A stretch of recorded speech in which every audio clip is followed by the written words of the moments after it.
नमस्कार, future express में आप सभी का स्वागत है। गुरुवार का दिन यानी कि वीकली एक्सपायरी का दिन और भारतीय बाजारों में रफ्तार बनी हुई है।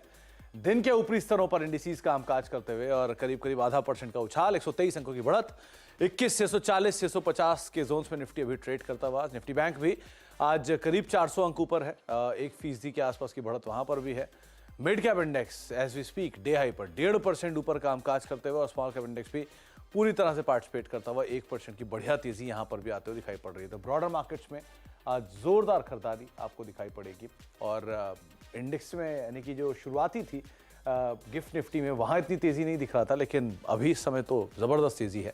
2300 शेयर तेजी में है, 700 शेयरों में 800 शेयरों में बिकवाली, एक शेयर गिरने वाले के सामने करीब करीब 3 शेयर ऐसे जो कि तेजी के साथ कामकाज करते हुए आपको दिखाई पड़ेंगे। तो बढ़िया ब्रॉडर मार्केट्स का अपमूव मार्केट के अंदर आज बना हुआ है। की कंट्रीब्यूटर भी लेकर आइए, कहां से कंट्रीब्यूशन है। एचडीएफसी बैंक वापस 1700 की दहलीज पर, बजाज फाइनेंस बढ़िया Q3 की अपडेट, एक्सिस बैंक और एनटीपीसी करीब करीब दोनों की तरफ से 27-28 अंकों के आसपास कंट्रीब्यूशन आ रहा है। प्रेशर लगातार दूसरा दिन जबकि आईटी दे रहा है। टीसीएस में दबाव है, एचसीएल टेक में दबाव है, भारतीय एयरटेल और मारुति सुजुकी यहां पर भी कुछ हद तक प्रेशर आज के सत्र में आपको दिखाई पड़ेगा। आज हम बातचीत करेंगे प्रशांत सावंत सर से, हमारे साथ मौजूद हैं और उनसे हम चर्चा करेंगे मार्केट्स को लेकर। साथ ही साथ प्रशांत जी से बातचीत करेंगे सस्ते ऑप्शन को लेकर भी, उनकी इंडिविजुअल कॉल्स को लेकर भी और उनसे जानेंगे कि मार्केट्स को लेकर उनका रुख रवैया क्या कहता है। लेकिन प्रशांत सर से बातचीत करने से पहले ये ऑप्शंस के नंबर जहां पर 21,550 क्योंकि गैप अप सस्टेन किया मार्केट्स ने, तो यहां पर जो कॉल राइटर्स है पोजीशंस को अनवाइंड कर रहे हैं और 21,500 के जोन्स में अच्छी पुट राइटिंग में आपको दिखाई पड़ेगी। 21,500, 21,600, 21,650 के आसपास बढ़िया पुट राइटिंग बेस है। 21,650 पे कॉल राइटर्स हैं, 21,700 पे कॉल राइटिंग आपको सो फार दिखाई पड़ेगी। लेकिन क्योंकि आज एक्सपायरी है तो आसपास की जो कॉल्स हैं वहां पर ज्यादातर आपको राइटर्स दिखाई पड़ेंगे। निफ्टी बैंक के केस में आज स्ट्रेंथ है, 48,000, 48,200, 48,500 इन जोन्स के अंदर आपको कॉल राइटर्स दिखाई पड़ेंगे। नीचे 48,200, 48,100 और 48,000 के जोन्स में आपको अच्छी खासी पुट राइटिंग होते हुए दिखाई पड़ेगी। 48,000 स्पेशली जहां पर मेजर पुट राइटर्स आपको दिखाई पड़ेंगे। हीट मैप की सिचुएशन बुलिश है, जहां पर 93 शेयर लॉन्ग है, 45 में शॉर्ट कवरिंग है, 39 शॉर्ट्स हैं और 9 शेयरों में अनवाइंडिंग है। लॉन्ग बन रहे हैं रियल स्टेट में, आज एक जोरदार तेजी इस पूरे सेक्टर के अंदर जबरदस्त तरीके से बनी हुई है। तो आपको गोदरेज प्रॉपर्टी स्टॉप गेनर में दिखाई पड़ेगा, डीएलएफ 6% ऊपर, ओबरॉय रियल्टी 5.5% ऊपर, कंटेनर कॉप कल से ही बजिंग है 4.5% ऊपर, एनटीपीसी 4.5% ऊपर, हिंदुस्तान कॉपर करीब 5.5% तेजी, बजाज फाइनेंस, बंधन बैंक, ओएनजीसी, एचडीएफसी, एएमसी, ये कुछ ऐसे नाम जहां पर शॉर्ट कवरिंग होते हुए दिखाई पड़ रही है, स्पेशली बजाज फाइनेंस नंबर्स के बाद, Q3 के अपडेट के बाद। शॉर्ट बिल्डअप में अपोलो टायर आता है, पीवीआर आइनॉक्स है, नवीन फ्लोरीन है, बीपीसीएल है जहां पे नए शॉर्ट्स बिल्डअप हो रहे हैं, ग्रेन्यूल्स इंडिया, मेट्रोपोलिस, भारतीय एयरटेल, सेल जहां पे स्लाइटली अनवाइंडिंग होते हुए दिखाई पड़ रही है, बहुत ज्यादा नहीं लेकिन हाँ थोड़ी बहुत अनवाइंडिंग यहां पर आपको दिखाई पड़ेगी। इन नंबर्स के बीच में हम बातचीत कर लेते हैं प्रशांत सर से। प्रशांत सर नमस्कार, स्वागत है कार्यक्रम में। पहले तो मार्केट्स पे एक टेक आपका चाहूंगा क्योंकि बाजार में आज अच्छी स्ट्रेंथ है और एक्सपायरी का दिन है, बैंक निफ्टी का पूरा सपोर्ट है, क्या करना चाहिए मार्केट्स में? जी सुमित जी, गुड आफ्टरनून और सभी दर्शकों को नमस्कार। तो सबसे पहले निफ्टी पे अगर बात करें तो आज जो मूव आई है वो काफी एक क्रूशियल और अच्छे लेवल से आई है दोनों इंडाइसेस में। तो अगर मैं निफ्टी की पहले बात करूं तो जो कल का लो बना हुआ है अगर हम फ्यूचर्स में देखें तो वो करीबन 21,600 मान के चलेंगे, 21,570-80 के इर्द गिर्द है। तो मुझे लग रहा है ये एक मेक और ब्रेक लेवल अब इस स्विंग के लिए ये बहुत अहम होगा। अब मुझे लग रहा है हम तैयार है एक न्यू स्विंग हाई के लिए, क्योंकि जो series of higher tops higher bottoms वो बरकरार है और ओवरऑल अब मुझे लग रहा है जो स्विंग हाई बना हुआ था फ्यूचर्स में अगर देखें तो जस्ट टच एंड गो 22,000 को हुआ था। मुझे लग रहा है अब हम 22,100 तक कंफर्टेबली जा सकते हैं। तो 21,600 के जस्ट नीचे यानी 21,550 570 पे पोजिशनल स्टॉप लॉस बना के रखिए और 22,100 फ्यूचर्स में ये आपका टारगेट होना चाहिए, करीबन यहाँ से 300 पॉइंट और ओवरऑल मुझे लग रहा है उसके ऊपर भी 30-40 पॉइंट, करीबन 22,150 तक निफ्टी जा सकती है। जहां तक शॉर्ट टर्म बात है तो मुझे लग रहा है यहाँ पे आपको 21,675 680 60-70 पॉइंट नीचे स्टॉप लॉस रख के आप होल्ड कर सकते हो। टारगेट आपके होने चाहिए करीबन 21,900 से लेके 21,950, ये टेस्टेड जोन्स है फ्यूचर्स में। तो मुझे लग रहा है ये कंफर्टेबली आने चाहिए। ओवरऑल आज जो मूव है उसमें काफी स्ट्रेंथ है और दोपहर को अगर ये सस्टेन करे तो मुझे लग रहा है कि और अच्छी मूव आ सकती है। अगर एक्सपायरी वजह से आज अटक भी जाए तो कल शायद ये मूव कंटिन्यू हो सकता है। तो निफ्टी पे मेरी जो राय होगी वो बुलिश होगी। जहां तक बैंक निफ्टी की बात है तो यहाँ पे हमने 20 दिनों की एवरेज को ऑलमोस्ट टेस्ट किया और बिल्कुल वहां से एक पिन पॉइंट बाउंस जिसे कहते हैं उस तरह का बाउंस आया। तो ओवरऑल जो पिछला हमारा स्विंग हाई फ्यूचर्स में बना था, वो था करीबन 48,850 के आसपास, 48,850, जो यहाँ से 500 पॉइंट दूर है। मुझे लग रहा है अब हम ऑलमोस्ट 49,000 के लिए फ्यूचर्स में तैयार हो रहे हैं। तो आपका जो पोजिशनल स्टॉप लॉस होगा, वो होगा 47,800, 47,800। ये आपका फ्यूचर्स में स्टॉप लॉस पोजिशनली होना चाहिए, और शॉर्ट टर्म के हिसाब से 48,000। ओवरऑल आप टारगेट्स 49,000 एंड प्लस के लिए फ्यूचर्स में होल्ड कर सकते हो। अगर बैंक निफ्टी की हम बात करें, तो सबसे अहम जो कंपोनेंट होगा अभी देखा जाए, तो वो एचडीएफसी बैंक होगा। और ये कंफर्टेबली सारे ही बैंक आज इंटरनल स्ट्रेंथ दिखा रहे हैं, बट एचडीएफसी बैंक जब 1710 क्रॉस करे, तो मुझे लग रहा है बैंक निफ्टी में एक बहुत ही वाइल्ड मूव आ सकती है अपवर्ड। तो इस लेवल को इंडिविजुअली एचडीएफसी बैंक को ट्रैक करना चाहिए, 1710। ये अगर क्रॉस हो जाए तो बैंक निफ्टी में स्ट्रेंथ बहुत ज्यादा आ सकती 1710 अगर एचडीएफसी बैंक सस्टेन कर जाता है तो बैंक निफ्टी की तेजी और प्रचंड हो सकती है, और जो नए टारगेट्स होंगे वो 49,000 के ऊपर के प्रशांत सर देख रहे हैं। उनको लगता है कि यहाँ पे तेजी और बढ़ सकती है बैंक निफ्टी में। 47,800 का एक स्टॉप लॉस पोजीशनल तौर पे, और नियर टर्म पे 48,000 का एक स्टॉप लॉस लेकर आप लॉन्ग जाएंगे। लाइक वाइज निफ्टी में भी प्रशांत सर का मानना है कि तेजी रहेगी। 22,100 के टारगेट्स नए, और 21,570 का एक स्टॉप लॉस आप मेंटेन कर सकते हैं। तो प्रशांत सर को लग रहा है कि बाजार में तेजी अब नए जो अपमूव है वो मार्केट्स में कैरी कर सकते हैं आप। तो प्रशांत सर, अब इंडिविजुअल स्टॉक्स कहां पर आप लॉन्ग हो, कोई शॉर्ट भी है क्या? जी सुमित जी, कल के शो में, मॉर्निंग शो में मैंने एक शॉर्ट रेकमेंड किया था, स्कॉट्स, जो काफी अच्छा कर रहा है। बाकी मुझे कई शॉर्ट नजर नहीं आ रहे, बट ओवरऑल अगर देखें तो लॉन्ग अपॉर्चुनिटीज या बाय ऑन डिप अपॉर्चुनिटीज काफी है। तो आज जो स्टॉक्स मैंने पिक किए, फर्स्ट होगा आरबीएल बैंक। मुझे लग रहा है यहाँ पे 277, 277 का स्टॉप लॉस रख के आप 310 के टारगेट के लिए पोजिशनली लॉन्ग जा सकते हो। नेक्स्ट पिक मेरा होगा एलटीटीएस। यहाँ पे 5,170 आपका स्टॉप लॉस होगा, और आप 5,400 से लेके 5,450 के टारगेट के लिए लॉन्ग जा सकते हो। लास्ट पिक मेरा होगा पेट्रोनेट। यहाँ पे मुझे काफी स्ट्रेंथ नजर आ रही है, 225 का स्टॉप लॉस रख के 245 के टारगेट के लिए आप बाय कीजिए। बट मुझे लग रहा है ये पोजिशनली भी आपके पोर्टफोलियो में रखिए। ओवरऑल अगले 1 से 1.5 महीने में यहाँ से अच्छे रिटर्न मिल सकते हैं। ओके, तो प्रशांत सर, लेकिन ये एल&टी टेक पूरा आईटी की नेगेटिविटी के बीच में आप इसे पिक कर रहे हो, आउट परफॉर्म कर रहा है इसलिए या अदरवाइज? जी, एक बहुत अच्छे सपोर्ट से बाउंस किया है सुमित जी टेक्निकली। तो मुझे लग रहा है कि यहाँ पे स्ट्रेंथ बढ़ सकती है, और जो स्विंग हाई बने हुए थे उसको हम फिर से टेस्ट कर सकते हैं। तो 5450 के लिए एल&टी टेक, जिसके ऊपर आप बेट कर सकते हो प्रशांत सर की तरफ से। पेट्रोनेट एलएनजी दूसरा नाम है जहां पर आप कुछ तेजी देख सकते हो। यहां पर भी अगर आप लॉन्ग साइड पे जाना चाह रहे हो तो ये एक दूसरा नाम हो सकता है। करीब 245 225 का एक स्टॉप लॉस लेंगे, 245 के टारगेट्स के लिए इसको भी आप लॉन्ग साइड पे देख सकते हैं। और आरबीएल बैंक 310 के टारगेट्स के लिए 277 का एक स्टॉप लॉस यहां पर आप मेंटेन करेंगे।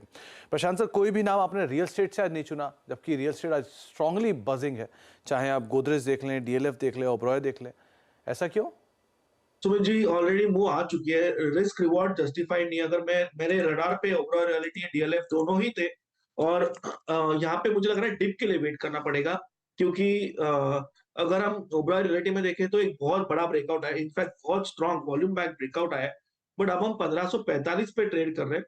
तो यहाँ पे जो एक्चुअल स्टॉप लॉस आज का लो भी देखे तो 100 पॉइंट का स्टॉप लॉस होता है, जो मेरे हिसाब से काफी बड़ा है। हम 1500 का भी रख सकते हैं, बट वो फिलहाल लॉजिकली फिट नहीं बैठ रहा है। तो मुझे लग रहा है यहाँ अगर डिप आए, जो हमें 1500 तक ये स्टॉक मिल जाए अगले कुछ दिनों में, तो ये बहुत हाई कन्विक्शन बाय होगा, और आप 1480 के स्टॉप लॉस से 20 पॉइंट स्टॉप लॉस से इसको बाय कर सकते हो। और मुझे लग रहा है ये स्टॉक अब जो नेक्स्ट लेवल होगा वो 1625 से लेके 1650 के रेंज तक जा सकता है। इसके अलावा बैंक्स में से इंडसइंड बैंक और एनबीएफसी में से बजाज फाइनेंस दोनों आज बहुत स्ट्रांग मूविंग है, और बजाज फाइनेंस पिछले साल का बहुत बड़ा परफॉर्मर रहा भी नहीं है। क्या करें इन दोनों में? जी सुमित जी, इंडसइंड बैंक तो मेरे हिसाब से आउटराइट बाय है इस प्राइस पे। और मैं इसको एक थोड़ा वैलिड प्रीएम करके जा रहा हूँ ब्रेकआउट को। हम स्टॉप लॉस करीबन 1620 पे रखना चाहिए, पोजिशनली भी, शॉर्ट टर्म के हिसाब से भी। 1% के जस्ट इर्द गिर्द आपके रिस्क होगी, और अभी हम 1640 के ऊपर सस्टेन कर रहे हैं। मुझे लग रहा है ये स्टॉक 1700 के लेवल के लिए बिल्कुल तैयार है। तो पोजिशनली 1700 स्टॉप लॉस एंड 1620 ये आपका, सॉरी 1700 का टारगेट और 1620 ये आपका स्टॉप लॉस होना चाहिए। ओके, और बजाज फाइनेंस को लेके? जी, बजाज फाइनेंस में अगर हम देखें तो यहाँ आज जो हाई बना हुआ है, जो है करीबन 7,725, ये एक बहुत अहम रेजिस्टेंस लेवल है। तो इसमें कंडीशनल बाय रखिए, अगर हम इसके ऊपर क्रॉस करते हैं 7725 के ऊपर, तो आप बाय कीजिए। स्टॉप लॉस रखेंगे 7670, यानी जो करंट प्राइस चल रही है वो ऑलमोस्ट, और वहां से हम टारगेट रखेंगे 7850 से लेके 7900 का। पोजिशनली 8000 भी हो सकता है, एक बड़ा ब्रेकआउट होगा तो इसके लिए कंडीशनल बाय अबाउट 7725। 7725 के ऊपर अगर कहीं निकलता है तो आप एक बार को यहाँ पर लॉन्ग साइड पर जा सकते हैं। आपने आईटी में नाम लिया, एक स्टॉक है वो है टीसीएस, बहुत ज़्यादा करेक्ट हो चुका है हाल फिलहाल में। क्या जो रिस्की ट्रेडर हैं आज का स्टॉप लेके लॉन्ग जा सकते हैं इसमें, क्योंकि अर्निंग्स में सबसे पहले इसी का नाम खड़ा है आगे, क्या करना चाहिए? तो सुमित जी, इसका जो सपोर्ट है वो है 3730 से लेके 3740। हम बिल्कुल उस कगार पे खड़े हैं। तो मुझे यहाँ पे जो रणनीति अच्छी लग रही है वो ये होगी कि अभी हम 3660 पे ट्रेड कर रहे हैं। अगर कोई यहाँ पे भी लेना चाहे तो आपकी रिस्क होगी हार्डली 1%, 3635 आपका स्टॉप लॉस होगा 3635। बट अगर कोई कंफर्मेशन पे लेना चाहे तो जस्ट एक 15 पॉइंट की इसको जगह दीजिए, और ये एक बार 3675 क्रॉस कर दे 3675, तब इसको बाय कीजिए। सेम स्टॉप लॉस 3635, और वहां से आप टारगेट रख सकते हो। गैप रेजिस्टेंस है डेली जोन पे करीबन 3775। सो 100 पॉइंट का टारगेट, यानी 3% के टारगेट के लिए आप इसको एक स्विंग ट्रेड के तरीके से बाय कर सकते हो। बट ये पुल बैक ट्रेड होगी, क्योंकि जो गैप रेजिस्टेंस है वो आसानी से क्रॉस नहीं होगा। 3630 को सपोर्ट मान रहे हो, राइट? जी सॉरी। 3630 आपके हिसाब जी से जी सपोर्ट है। जी ओके, आप 3730 बोल गए थे, तो जी सॉरी सर। 3630 के एक सपोर्ट के लिए, स्टॉप के लिए आप इसको अगर लॉन्ग जा रहे हो तो जा सकते हो, लेकिन नियर टर्म पुल बैक के लिए आप इसे प्ले कर सकते हो। ये बात इसलिए बात की क्योंकि ये नंबर से पहले इसमें अगर आप रणनीति बनाना चाह रहे हो तो। अदानी समूह में से अदानी पोर्ट शॉर्ट कवरिंग का कैंडिडेट, और पूरा ग्रुप आज हायर लेवल पे खुला, टूट के वापस लोअर लेवल से पुल बैक ले रहा है, क्या करना चाहिए?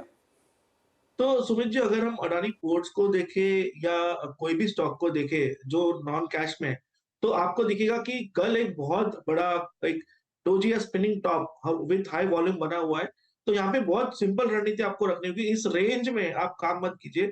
अगर आपको कल के डे लो के नीचे मिले तो आप बाय कीजिए 10 पॉइंट का स्टॉप लॉस रख के, या फिर अगर कल का हाई क्रॉस हो जाए तभी आप बाय कीजिए। स्टॉप लॉस दोनों ही केस में 10 से 15 पॉइंट का रखिए, उसके ऊपर मत रखिए। 1% रिस्क होगी। और अगर आप अडानी ईएनटी में काम कर रहे हो तो करीबन 30 पॉइंट, जो 1% की ही रिस्क होगी। 1% रिस्क से ज्यादा रिस्क मत लीजिए। बट रेंज आपकी वही होनी चाहिए, कल के डे लो के नजदीक या डे हाई क्रॉस होने पे। इस रेंज के बीच काम करेंगे तो मुझे लग रहा है फंसेंगे। स्पेशली अगर आप ऑप्शन बाय करने जाओ तो डेफिनेटली यहाँ पे इरोड होने के चांसेस ज्यादा होंगे। ओके, तो आज का लो यानी कल का लो अगर कटता है तो आप बाय करेंगे, आज कल का हाई अगर कटता है तो आप फर्दर बाय करेंगे। तो इस तरह की रणनीति आप इसमें रखिएगा, रेंज प्ले ज्यादा आपको दिखाई पड़ेगा। एक ब्रेक का वक्त है, ब्रेक के बाद लौटेंगे। प्रशांत सर हमारे साथ बने रहेंगे, उनसे हम आगे बातचीत जारी रखेंगे। एक सस्ता ऑप्शन उनसे आइडेंटिफाई करवाते हैं छोटे से ब्रेक के उस पार।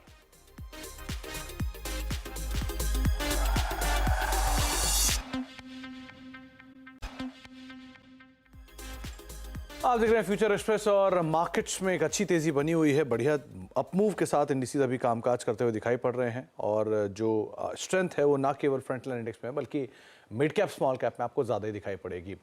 इस बीच नंबर्स आए, पहले तिमाही नंबर आए हैं Q3 के, वो हैं GM ब्रिवरीज के, और मुनाफा 26 करोड़ से घटकर 23 करोड़ आया है।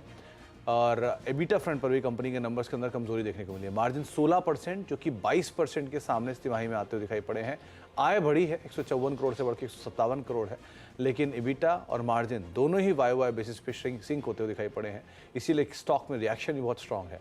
33 करोड़ से एबिटा घट के सीधे 25 करोड़ रुपये इस तिमाही के अंदर आया है। हरे निशान था स्टॉक, अब 6% नीचे है, 665-666 के जोन्स में कामकाज कर रहा है। लगातार शायद थर्ड क्वार्टर है जबकि इसके numbers quarter by quarter weak आते हुए दिखाई पड़ रहे हैं। तो GM ब्रिवरीज जिसके नंबर्स और नंबर्स के बाद पहला रिएक्शन आपको स्टॉक में आता हुआ दिखाई पड़ रहा है।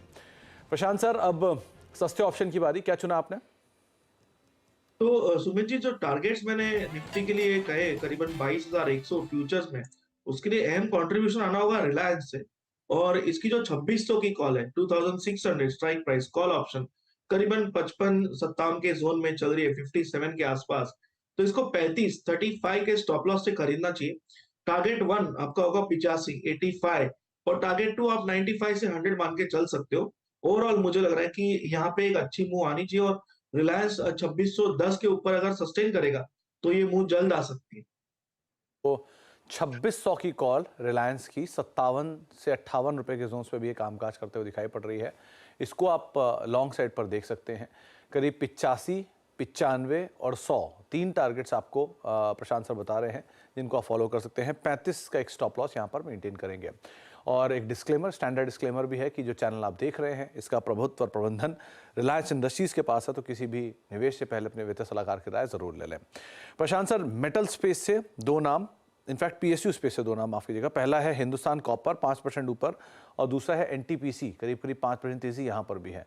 ये वैसे भी एक बहुत स्ट्रांग अप मूव में ऑलरेडी चल रहे हैं, क्या करना चाहिए इनमें? तो यहाँ पे अगर हम हिंदुस्तान कॉपर को देखें तो आपको हर बार एक ओवरऑल एक बहुत स्ट्रॉन्ग जोन में जहाँ पे आपको डिप ज्यादा बड़ी नहीं आ रही है, तो आपको सिर्फ आपकी रिस्क मैनेज करनी है। ओवरऑल मुझे लग रहा है आप अगर कैश में बाय कर रहे हो तो आपका स्टॉप लॉस अभी होना चाहिए करीबन 265 265 और आप यहाँ से टारगेट रख सकते हो नेक्स्ट लेवल जो 295 से लेके 300 का जोन है वहां तक।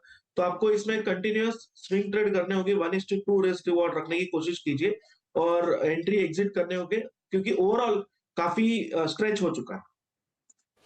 तो हिंदुस्तान कॉपर थोड़ा स्ट्रेच है, इसलिए ध्यान भी रखिएगा इसका। एनटीपीसी भी आपकी राय चाहूँगा प्रशांत सर, लेकिन क्योंकि आप मेटल पे बात कर रहे हैं तो एक बार नाल्को और देख लीजिए, क्योंकि नाल्को में एक स्पाइक भी आया है।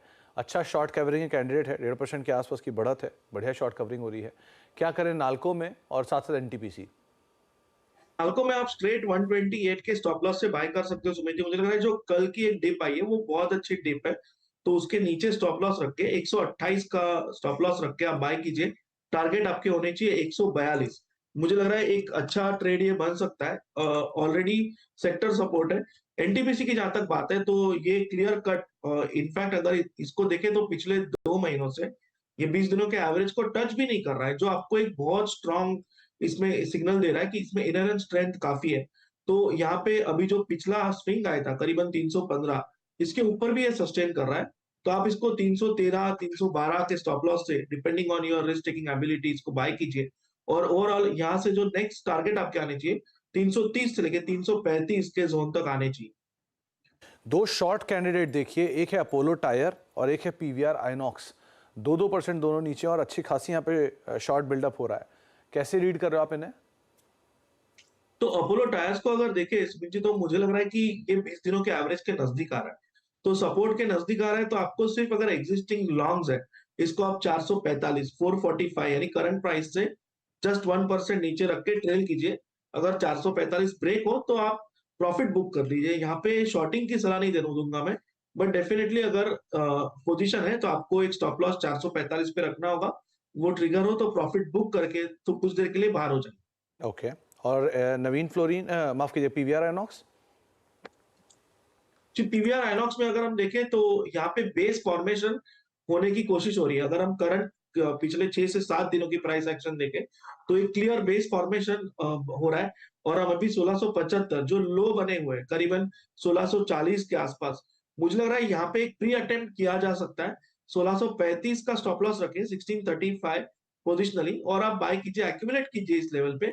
जिनको मोमेंटम चाहिए उनको डेफिनेटली 1700 के ऊपर बाय करना होगा, बट जो कम रिस्क पे बाय करना चाहते हैं, पोजीशन बनाना चाहते हैं, वो इस लेवल पे एक्यूमुलेट कर सकते हैं और 1630-35 के जोन के बीच स्टॉप लॉस रख के बिल्कुल बने रहिए। ओवरऑल मुझे लग रहा है ये स्टॉक जब पिकअप हो तो आपको 1700 के ऊपर इमीडिएटली 1740-50 के लेवल भी दिख सकते हैं। जी, चलिए बहुत बहुत शुक्रिया प्रशांत सर हमारे साथ मौजूद रहने के लिए और बातचीत करने के लिए, सभी शेयरों को लेकर भी और सभी इंडेक्स पे अपनी राय रणनीति हमसे शेयर करने के लिए, सस्ता ऑप्शन से बातचीत करने के लिए। ब्रेक पे जाने से पहले एक बारी आपको फिर से बता दें कि एफएनओ गुरुकुल की शानदार सफलता के बाद सीएनबीसी आवाज ला रहा है एफएनओ गुरुकुल सीजन 2। दूसरा सीजन पहले के मुकाबले कहीं ज़्यादा धमाकेदार होने जा रहा है। आपके पास इंडस्ट्री के दिग्गजों, फ्यूचर्स एंड ऑप्शंस की बारीकियां सीखने का मौका मिलेगा और वो भी बिल्कुल सरल भाषा में, ताकि आप इनसे अपने ट्रेडिंग को और बेहतर बना पाएं। इस बार गुरुकुल में पोर्टफोलियो मैनेजमेंट पर भी खास फोकस रहेगा, तो फटाफट रजिस्ट्रेशन कराएं और रजिस्ट्रेशन के लिए QR कोड स्कैन कर सकते हैं या फिर स्क्रीन पर दी गई हमारी वेबसाइट पर आएँ और ज़्यादा जानकारी के लिए हमारे सोशल मीडिया हैंडल्स पर भी आप जा सकते हैं।